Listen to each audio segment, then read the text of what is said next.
only have done a few stories based on Asia, like Dream Hunters, which is Japan. So any thoughts about something set in China, in Asia, East Asia? I did a story called Exiles, Sandman 74, which actually has a Chinese, it's set a while ago, and it's about a Chinese official who's been sent into exile, going through the Taklamakan Desert, on his way into exile in the West, meeting Sandman and stuff like that, or two different Sandmans.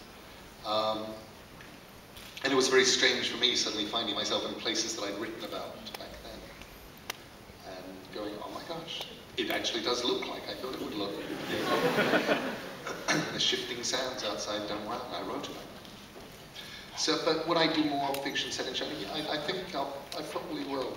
But there are so many stories I have to tell, and set all over the place. And it's just a matter now of how many I can fit in before I fail to look both ways crossing the street. Get eaten by, turned into snacks behind us.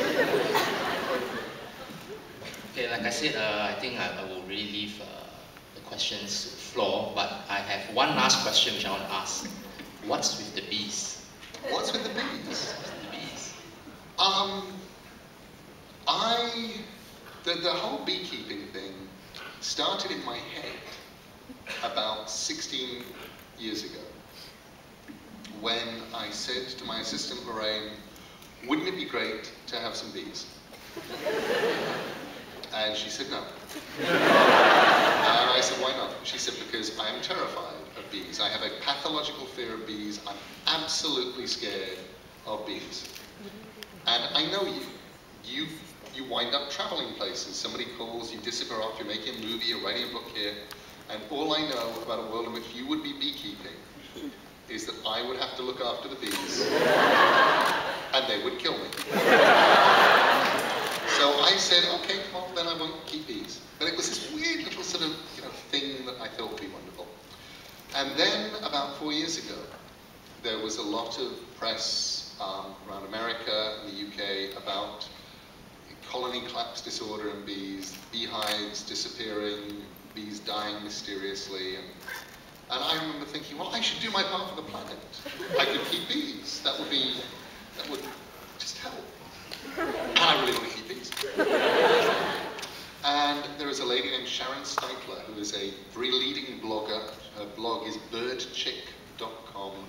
And she and her husband Bill are friends of mine, and she comes out to my house every few weeks and disappears off into the woods for many, many hours and comes back informing me that she has just encountered the only great crested corn crake west of the Rockies or whatever. That's very impressive. And in fact, she actually thought that I was playing a birding practical joke on her, like the third time she came out to my house, because she looked out of the window and saw an English blue-tit on the tree. And she pointed it out. I'm saying, oh yes, it's a blue-tit. She's saying, they aren't an American bird.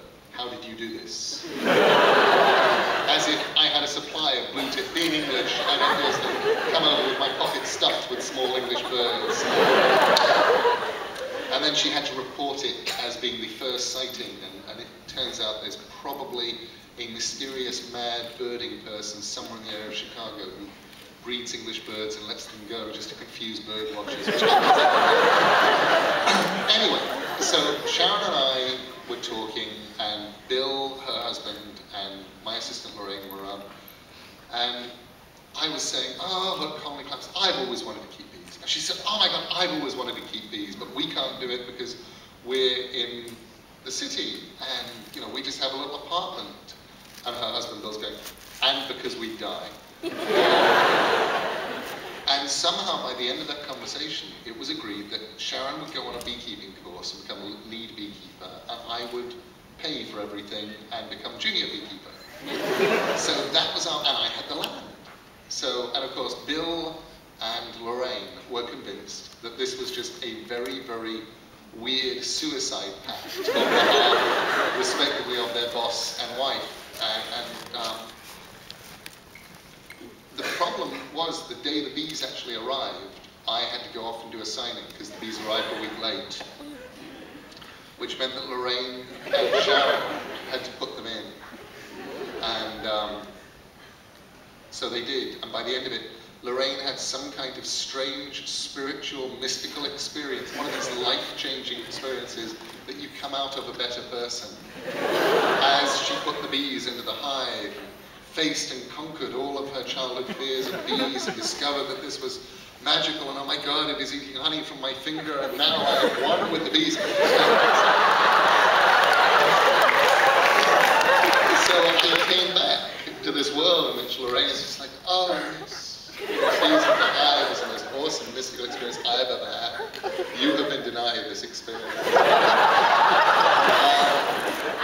So that's really, and that was really the start of the whole bee thing. We had these hives.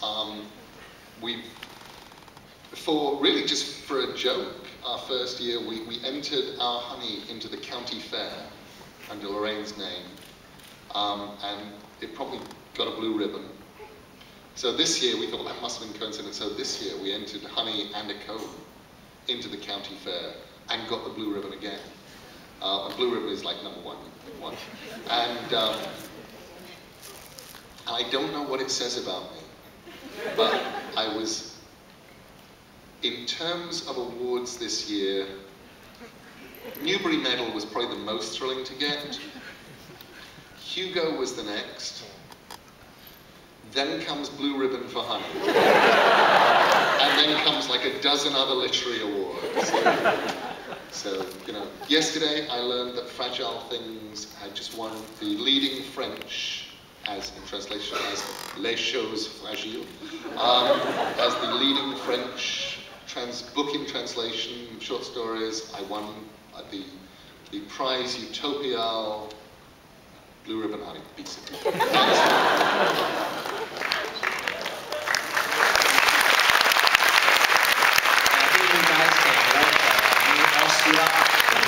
Website. You see, yeah, lots of pictures of me looking like I'm in a hazmat suit.